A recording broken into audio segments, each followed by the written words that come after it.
مشاهدينا الأفاضل، طابت أوقاتكم. نشرة أخبار الفضائية الإريترية لهذه الفترة يصحبكم فيها محمود عبد الله بكفاح، والتي نستهلها بأهم وأبرز العناوين.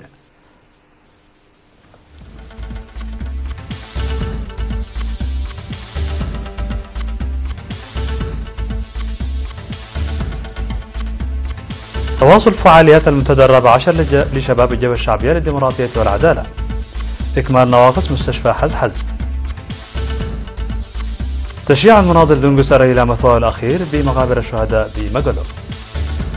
سقوط طائرة إسرائيلية بدون طيار في جنوب لبنان. مقتل شخصين وفقدان آخرين في حريق سفينة بأندونيسيا. وانطلاق صاروخ فالكون حاملا 10 أقمار صناعية.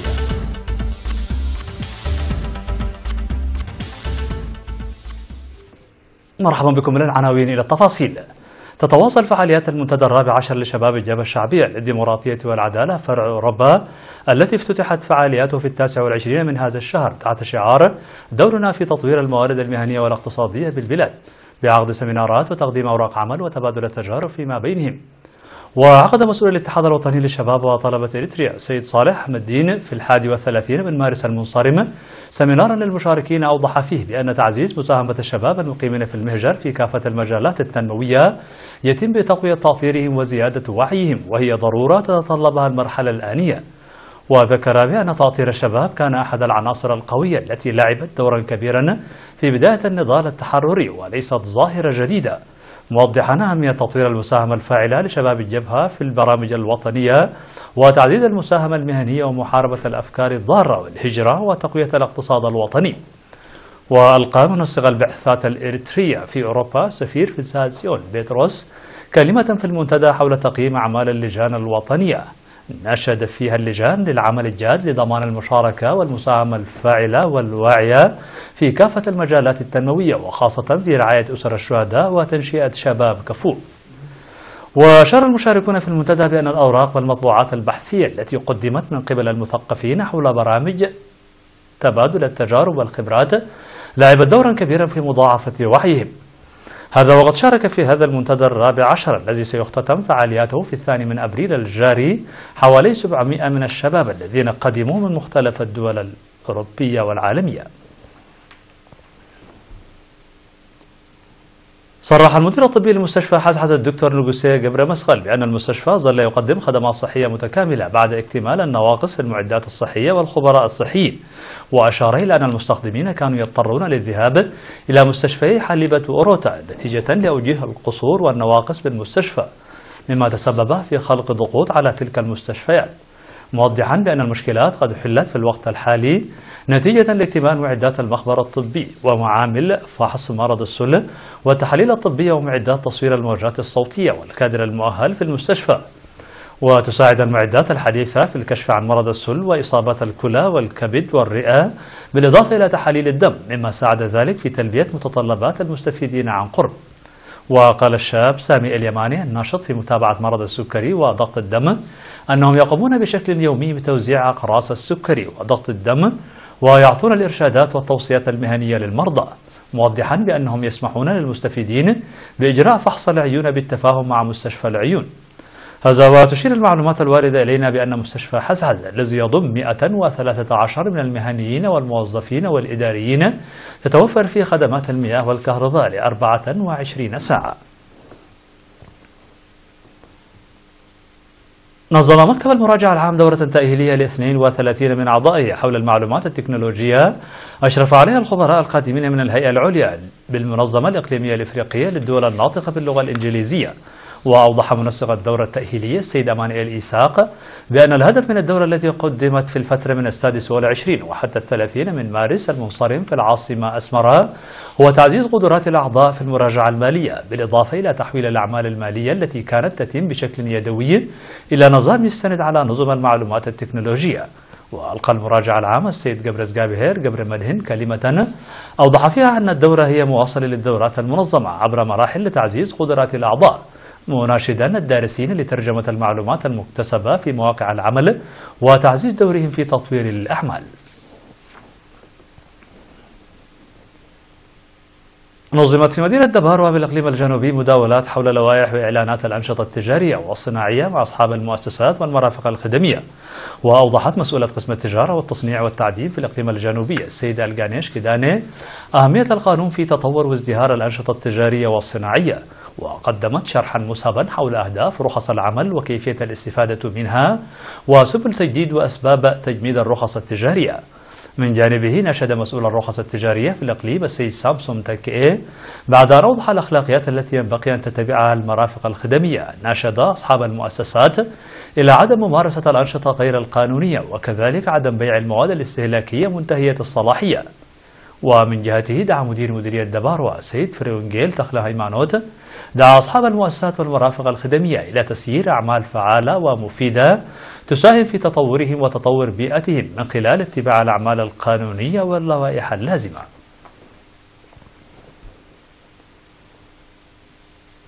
عقد في يومي 21 و29 من مارس المنصرم ندوة لطلاب كلية العلوم وتكنولوجيا البحار وكذلك لعمال الميناء بمدينة مصوع، تركزت حول أسس القانون.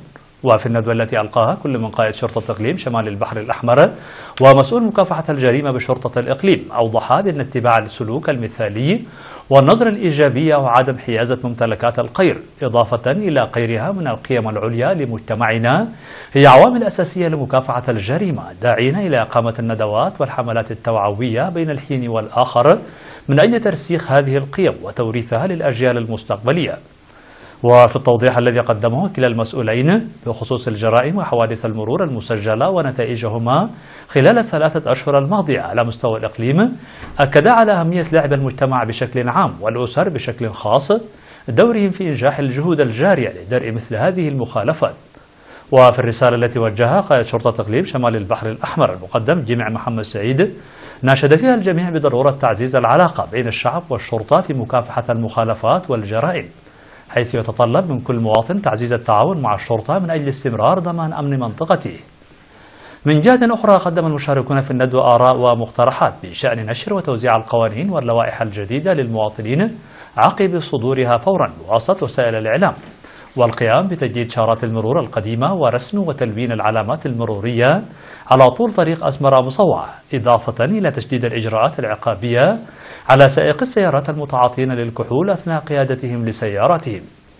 هذا وتشير تقارير الشرطة إلى أنه في العام الماضي 2017 أودت حوادث المرور بحياة 41 شخصا، وتم تقييم الأضرار الناتجة عن تلك الحوادث على الممتلكات بحوالي 3 ملايين نقفة في إقليم شمال البحر الأحمر. شيع إلى مثواه الأخير في الساعة 10 من يوم أمس الأول من أبريل بمقبرة الشهداء في مقلو المناضل دونغوس أري نافع أحد الرعيل الأول للثورة الإريترية بحضور كبار قادة الجيش ومسؤولو الحكومة والجبهة ورفاقه قدام المناضلين وأسرته وعدد كبير من المواطنين. جند المناضل دونغوس أري في القوات الإيطالية عام 1932 وخدم ضمنها في مقديشو وأديس أبابا، وفي شهر مارس من العام 1962 التحق بالثورة الإريترية التي كان قد مضى 4 أشهر فقط من انطلاقها، وعين عام 1963 قائدا لفصيلة لكفاءته وخبرته وتدرج في المناصب القيادية وصولا إلى قائد كتيبة. خاض المناضل الفقيد دونغوس أري الكثير من معارك التحرير مقاتلا وقائدا ببطولة، بدءا من معركة تقرب التي تعتبر أول مواجهة عسكرية ضد الجيش المستعمر الأثيوبي، ومعارك ديدا بضواحي أردا، وعملية تيلا كيكالاي في كويتا، ومعركة سوسونا عام 1967، ومعركة لوكوتاتا التي استمرت 16 يوما عام 1970، ومعركة ترغا تانادا، ومعركة اندحرمات عام 1975، وحرب تحرير بارنتو عام 1978، وغيرها من المعارك والحروب. منذ عام 1981 وحتى عام 1991 مكث المناضل دونغوس أري في السودان، وبعد الاستقلال عاد إلى البلاد مع رفاقه من الرعيل الأول للمساهمة حسب القدرات، وظل يخدم حتى يوم وفاته كقائدا مؤثرا في منطقته. المناضل الفقيد دونغوس أري أب ل11 من الأبناء، هذا وقد وضع قائد الجبهة الغربية العميد تخلة كفلاي وحاكم إقليم القاش بركة سيد فساي هيلي ورفيق الفقيد المناضل دقلة الإبراهيم كله أكاليل الظهور على قبر الفقيد دونغوس أري نافع. مشاهدينا الأفاضل، كانت هذه الأخبار الداخلية. فاصل قصير ونوافيكم بالأخبار العالمية، فابقوا معنا.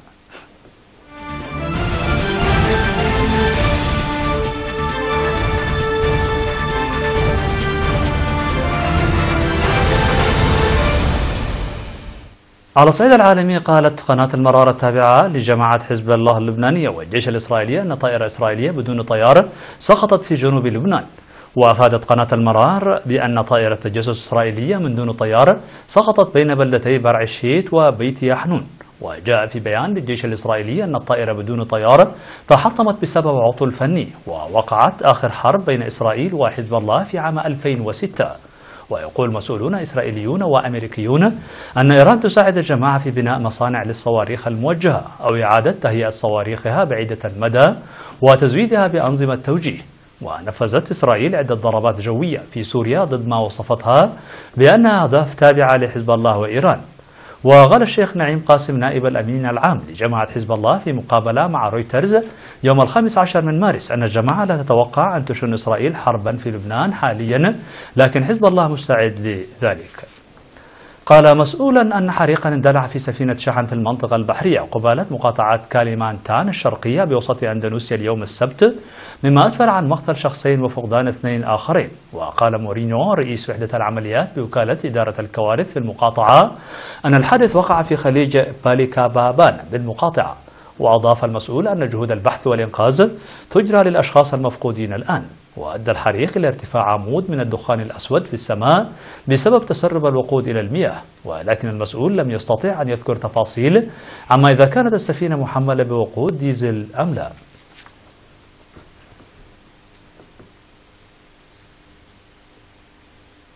انطلق صاروخ من طراز فالكون 9 تابع لشركة سبيس إكس يحمل 10 أقمار صناعية لصالح شركة إيريدوم للاتصالات من قاعدة فاندنبرغ الجوية بولاية كاليفورنيا الأمريكية. وكانت هذه أحدث حلقة ضمن سلسلة من عمليات إطلاق الأقمار الصناعية، إلا أن سبيس إكس تعتزم في هذه المرة محاولة استعادة المخروط الأنفي للصاروخ الذي تبلغ تكلفته 6 ملايين دولار قبل أن يسقط في المحيط. ويطلق على المهمة إيريدوم 5، وهي مصممة في إطار برنامج اتصالات لشركة إيريدوم لوضع شبكات تتألف من 75 قمرا صناعيا من أقمار نيكست إيريدوم في مدار منخفض.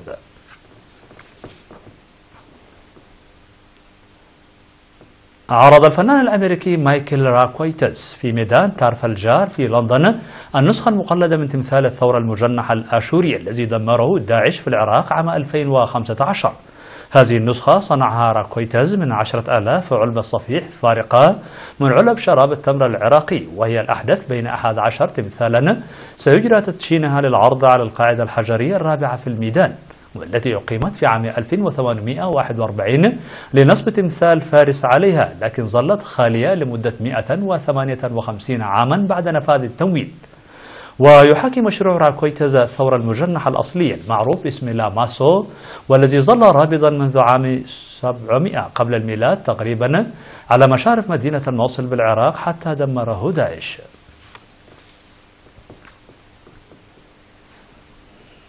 مشاهدينا الأفاضل، بهذا نكون قد وصلنا بكم إلى نهاية النشرة. شكرا على حسن المتابعة، دمتم بألف خير.